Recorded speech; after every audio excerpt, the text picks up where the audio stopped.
তাহলে দাড়ির মধ্যে এমন কিছু নাই যে দাড়ি থাকলেই আমি জান্নাতে যাব।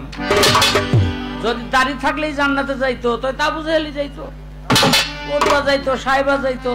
কি ফেরাউনের তো দাড়ি ছিল, নমরুদের দাড়ি ছিল, যদি ওরা বিপদে পড়ে রাখছে দাড়ি, কারণ তখন তো বেলেট কেসে আসিল না। আমার পর্যন্ত ফেরেশতা হেই না, কারণ আমি হলো নীতি সেভ করি।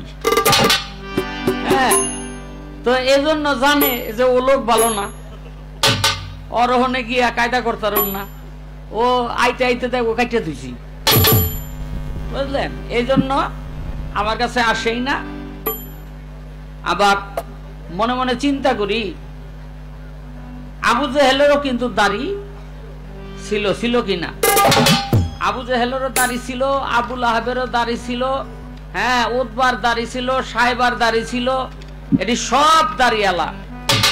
এখন বললেন খুরমুরা ছিল না, এই জন্য রাখছে আর কি। তো যাই হোক, দাড়ির কোনো বিষয় না। হিন্দুরও দাড়ি থাকে, খ্রিস্টানের দাড়ি থাকে, তো এই দাড়ির কোনো বিষয় না। বাবুলরা যে কত ভয়ঙ্কর আকীদা লালন করে এটি আপনি কল্পনাও করতে পারবেন না। যে যারা আল্লাহ এবং আল্লাহ রসুল সাল্লাল্লাহু আলাইহি ওয়াসাল্লামের শানে বেয়াদবিমূলক কথা বলে, কটূক্তি করে, মন্তব্য করে, যেটা আল্লাহ রসুল সাল্লাল্লাহু আলাইহি ওয়াসাল্লামের শানের বিপরীত যায়, কোনোভাবেই তাদেরকে সমর্থন করা যাবে না, তাদের পক্ষে অবস্থান নেওয়া যাবে না। আপনি যদি আল মুহাইতুল বুরহানির 7ম খণ্ডের 399 নম্বর পৃষ্ঠা দেখেন, সে জায়গার মধ্যে স্পষ্ট ফতোয়া দেওয়া আছে, ইদা ওয়াসাফাল্লাহু তাআলা বিমা লা ইয়ালিকু বিহি আও সাখিরা বিইসমিন মিন আসমাইহি আও বিআমরিন মিন আওয়ামিরিহি ইয়াকফুরু। কোন ব্যক্তি আল্লাহ সুবহানাহু ওয়া তাআলার শানে এমন শব্দ ব্যবহার করলো, এমন গুণাবলী ব্যবহার করলো যেটা আল্লাহ তাআলার শানের সাথে যায় না, অথবা আল্লাহ তাআলার নামসমূহের মধ্য থেকে কোনো একটা নামের সাথে সে যদি ঠাট্টা বিদ্রুপ করে, অথবা ইসলামের কোনো একটা বিধানকে নিয়ে ঠাট্টা বিদ্রুপ করে ইয়াকফুর, তাহলে সে কাফের হয়ে যাবে।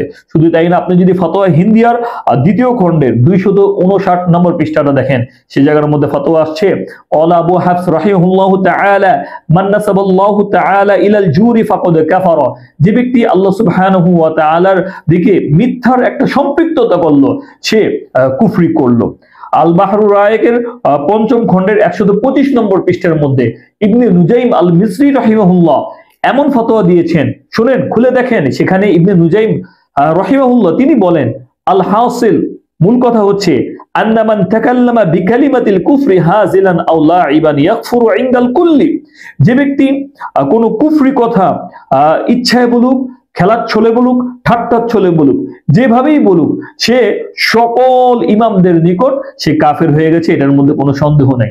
তাহলে যে জায়গার মধ্যে বাউল শিল্পী এই জায়গার মধ্যে আল্লাহ তাআলার শানে এমন মন্তব্য করেছে যে তার কুফরি হওয়ার ব্যাপারে কারোর কোনো সন্দেহ নাই। আমি যতটুকু বুঝতে পেরেছি, এই লোকগুলো তাদের অন্য আকীদা যারা পোষণ করে তাদের প্রতি এতটাই বিদ্বেষ রাখে যে তাদের বিরুদ্ধে দরকার পড়লে এই সমস্ত নাস্তিকদের সাথেও আতাত করতে তারা পিছপা হবে না।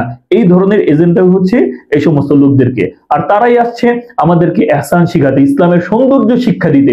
ইসলামের সৌন্দর্য অবশ্যই কখনো এই ধরনের লোকদের কাছ থেকে শিখবেন না। এই ধরনের লোকগুলো নিজের দলের বাহিরে অন্য সমস্ত লোকদেরকে কাফের মনে করে থাকে, অচ্ছুত মনে করে থাকে, তারা মানুষদেরকে মানুষই মনে করে না, আর তারা আসছে আমাদেরকে ইহসান শিক্ষা দিতে।